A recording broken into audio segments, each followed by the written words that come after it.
Welcome to daily science updates, जहां आपको world की न्यू इन्वेंशंस और डिस्कवरीज की न्यूज़ मिलती है। तो चलिए शुरू करते हैं और देखते हैं कि आज की टॉप 5 न्यूज़ अपडेट्स क्या हैं। सबसे पहली न्यूज़ अपडेट है, पहली बार साइंटिस्ट ने क्लियर एविडेंस दिया कि जो ट्रॉपिकल रेन फॉरेस्ट में जो ट्रीज हैं उनका लाइफ स्पैन डिक्रीज हो रहा है ज़्यादा टेम्परेचर इंक्रीज होने की वजह से। साइंटिस्ट ने बताया कि ट्रॉपिकल ट्रीज का लाइफ स्पैन डिक्रीज हो जाएगा अगर टेम्परेचर 25 डिग्री सेल्सियस से ऊपर जाता है तो, और अगर ट्रीज का लाइफ स्पैन कम होगा तो उससे एनिमल हैबिटेट्स और एयर की क्वालिटी पे भी बहुत ज़्यादा इफेक्ट पड़ेगा। ट्रॉपिकल रेन फॉरेस्ट वैसे तो सिर्फ अर्थ का 7% लैंड एक्वायर करते हैं, बट ये फॉरेस्ट हैं होम 50% अर्थ की एनिमल और प्लांट स्पीशीज के, और इन फॉरेस्ट में थोड़े से ही चेंजेस होने से ये सारी स्पीशीज डिक्रीज हो सकती है और CO2 लेवल्स बहुत ज़्यादा इंक्रीज हो जाएंगे और ग्रीन हाउस गैसेज में भी इंक्रीज देखा जाएगा। और ग्लोबल वार्मिंग की वजह से इन ट्रीज का लाइफ स्पैन और ज़्यादा ही शॉर्ट हो गया है, और ये रिजल्ट्स एक वार्निंग साइन है कि डिफॉरेस्टेशन, ग्लोबल वार्मिंग ये सब ऐड कर रहे हैं इन फॉरेस्ट के लाइफ स्पैन को कम करने के लिए। दूसरी न्यूज़ अपडेट है, कभी सोचा है अगर आप कभी ट्रैकिंग के लिए जाओ और आपकी फ़ोन की बैटरी ख़त्म हो जाए, बट अब आपको वरी करने की ज़रूरत नहीं है। आपने जो जैकेट पहनी है वो आपके फ़ोन को चार्ज कर देगी। आपकी जैकेट का फैब्रिक एक सोलर डिवाइस होगा जो सनलाइट से इलेक्ट्रिसिटी डेवलप करेगा आपके फ़ोन की बैटरी को चार्ज करने के लिए। रिसर्चर्स ने ऐसे डिवाइसेस को बिल्ड किया है जिससे हमारे क्लोथ्स सन की सोलर पावर को एब्जॉर्ब करके हमारे फ़ोन को चार्ज कर सकते हैं। रिसर्चर्स ने यूज़ किया है पडल्स ऑफ डाइस, जिससे सोलर सेल्स की एब्जॉर्प्शन की एफिशिएंसी बढ़ गई है। Variable solar cells standard solar cells जैसे नहीं हैं, उनके अंदर लो एफिशिएंसी होती है, बट अगर इन्हीं वेरिएबल सोलर सेल्स में सोलर कॉन्सेंट्रेटर को ऐड कर दिया जाए तो उससे वेरिएबल सोलर सेल्स की सोलर एनर्जी एब्जॉर्ब करने की इतनी कैपेसिटी बढ़ जाएगी जिससे वो एक एनर्जी जनरेटिंग डिवाइस की तरह काम करेगा। सोलर कंसंट्रेटर कंसंट्रेट करता है सन की रेस को सोलर सेल्स के ऊपर। यह सोलर कंसंट्रेटर एक पॉलीमर के एक को नेटवर्क से बना है जो वाटर और ऑक्सीजन को एब्जॉर्ब नहीं करता बल्कि मूव थ्रू कर देता है, और ये सोलर कंसंट्रेटर सोलर सेल की एफिशिएंसी को 24% इंप्रूव कर देता है।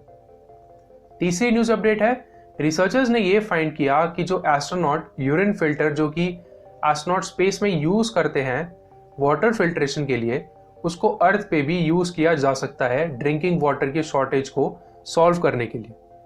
ड्रिंकिंग वाटर एक बहुत प्रेशियस रिसोर्स है जो कि ट्रांसपोर्ट करा जाना चाहिए स्पेस में, बट एस्ट्रोनॉट्स जो इंटरनेशनल स्पेस स्टेशन में रहते हैं वो एक एडवांस फिल्ट्रेशन टेक्नोलॉजी का यूज करते हैं जिससे वो अपने स्वेट और इवन अपने यूरिन को रिसाइकिल कर सकते हैं ड्रिंकिंग वाटर के लिए।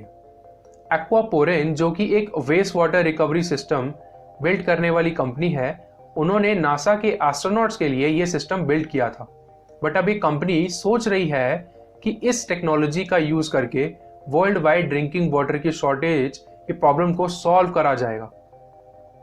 ये टेक्नोलॉजी बिल्कुल सेम काम करती है जैसे हमारी किडनीज काम करती हैं।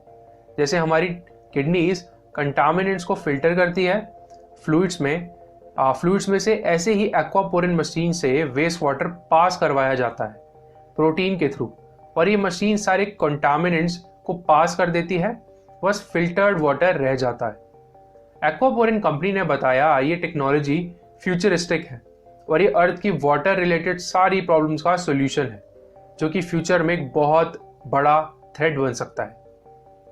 चौथी न्यूज़ अपडेट है, चाइना ने डिप्लॉय किया है iron man like recovery team अपने लूनार सैंपल्स को रिट्रीव करने के लिए, जो कि उनका स्पेस कैप्सूल शांगी 5 लेकर आया है मून से। ऐसे एक्सोस्केलेटन्स चाइना की रिकवरी टीम ने लास्ट टाइम हिमालय में यूज किए थे, और रिकवरी टीम ने ये एक्सोस्केलेटन्स इनर मंगोलिया की डीप स्नोज में से यूज करा था। रिकवरी टीम ने पूरे गियर कैरी किया था जिससे वो एक टेम्पररी कम्युनिकेशन फैसिलिटी को बिल्ड कर पाए लैंडिंग साइट जो कि इनर मंगोलिया में हुआ था। चाइना की साउथ चाइना मॉर्निंग पोस्ट ने रिपोर्ट किया कि यह टास्क और हार्ड होता है अगर रिकवरी टीम ये एक्सोस्केलेटन को वेयर ना करती तो। रिकवरी टीम के एक ऑपरेटर ने बताया कि अगर उन्होंने वो सूट ना पहना होता तो वो 20 या 30 मीटर्स की वॉक में ही थक जाते, क्योंकि इनर मंगोलिया की टेरेन बहुत डिफिकल्ट और फ्रॉस्टी है। रिकवरी टीम ने ओवरऑल 100 मीटर्स तक वॉक किया उस कैप्सूल से सैंपल्स को रिट्रीव करने के लिए। चाइनीज स्टेट मीडिया ने बताया कि एक्सोस्केलेटन की वजह से ही रिकवरी टीम ने जितना वो कैरी कर सकते थे उससे डबल कैरी किया, जिससे ये पूरा रिकवरी प्रोसेस बिल्कुल स्मूथ और इजी हो गया था। हांगकांग के एक फिजियोथेरेपिस्ट ने बताया कि चाइना ने जो एक्सोस्केलेटन बिल्ड किए हैं वो बाकी कंट्रीज के एक्सोस्केलेटन से डिफरेंट है, क्योंकि बाकी सारे एक्सोस्केलेटन में एक पावर सोर्स होता है, जिससे बैड वेदर और हाई एल्टीट्यूड्स में ये डिवाइस फेल हो जाते हैं। बट चाइना ने जो एक्सोस्केलेटन बिल्ड किया था वो बहुत एडवांस था, जिससे रिकवरी टीम को ये इशू फेस नहीं करना पड़ा था। फिफ्थ न्यूज अपडेट है, आर्टिफिशियल इंटेलिजेंस ने फेसबुक डेटा का यूज करके मेंटल इलनेस को प्रिडिक्ट कर लिया है। कुछ वॉलंटियर्स ने आर्टिफिशियल इंटेलिजेंस को अपने फेसबुक के मैसेजेस को स्कैन करने के लिए अलाउ करा 1 साल से ज्यादा के लिए, और उसी से ही आर्टिफिशियल इंटेलिजेंस ने डिटेक्ट कर लिया कि मेंटल इलनेस के रेड फ्लैग्स के साइंस। वैसे तो फेसबुक का डाटा मोस्टली एडवर्टाइजमेंट को एड्स को टारगेट करने के लिए यूज आता है, बट कुछ स्पेसिफिक पीपल फेसबुक का अच्छा यूज कर रहे हैं, जिससे लोगों की मेंटल इलनेस को डिटेक्ट और डायग्नोस करा जाए। रिसर्चर्स की टीम ने 223 वॉलंटियर्स को उनके पर्सनल फेसबुक मैसेजेस और फोटोज एक्सेस किए और आर्टिफिशियल इंटेलिजेंस के एल्गोरिदम का यूज करके ये प्रिडिक्ट किया गया कि उससे ह्यूमन को मूड डिसऑर्डर है या नहीं, मेंटल डिसऑर्डर है या नहीं। और रिजल्ट्स में देखा गया ज़्यादा स्वेयर वर्ड्स यूज करने वाला मेंटल इलनेस को इंडिकेट करता है और नेगेटिव इमोशंस वाले वर्ड्स स्किज़ोफ्रेनिया को इंडिकेट करते हैं। और ये फोटोज जिसमें ब्लूइश कलर ज़्यादा है उनमें मूड डिसऑर्डर्स डिटेक्ट किए गए। पहले रिसर्चर्स ने फेसबुक स्टेटस, ट्वीट्स और एडिट के पोस्ट से ही आइडेंटिफाई कर लिया डिप्रेशन और attention deficit hyper activity disorder को। कुछ टेक कंपनीज ने ये रिकमेंडेशन दी है कि ऑप्ट-इन सोशल मीडिया प्लगइन का यूज करा जा सकता है, जो कि यूजर्स को वार्न कर सकता है कि मे बी वो रिस्क पे हैं मेंटल इलनेस के। बट ऐसे प्लगइन्स किसी प्राइवेसी कंसर्न रेज करती है। जैसे अगर किसी भी यूजर का ये साइकियाट्रिक स्टेट का डेटा अगर लीक हो गया तो ये मिसयूज करा जा सकता है इंश्योरेंस कंपनीज के थ्रू और एम्प्लॉयज के थ्रू। बट अगर ये आर्टिफिशियल इंटेलिजेंस का एल्गोरिदम मेंटल इलनेस के सिम्टम्स अर्ली स्टेज में डिटेक्ट कर लेता है तो ये डायग्नोस भी करा जा सकता है अर्ली स्टेजेस में। तो यही थी आज की न्यूज अपडेट्स। आपका क्वेश्चन ऑफ द डे ये रहा, who is the father of artificial intelligence?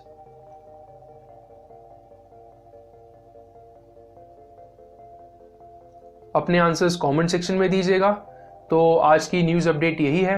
अगर वीडियो अच्छी लगी हो तो लाइक कीजिएगा, अपने फ्रेंड्स के साथ शेयर कीजिएगा और चैनल को सब्सक्राइब कीजिएगा और बेल आइकॉन को हिट कीजिएगा, जिससे आपको मेरी वीडियोस की नोटिफिकेशन सबसे पहले मिले। अब मिलते हैं अगली वीडियो में ऐसे ही डेली साइंस अपडेट्स के साथ। तब तक के लिए ध्यान रखिए अपना।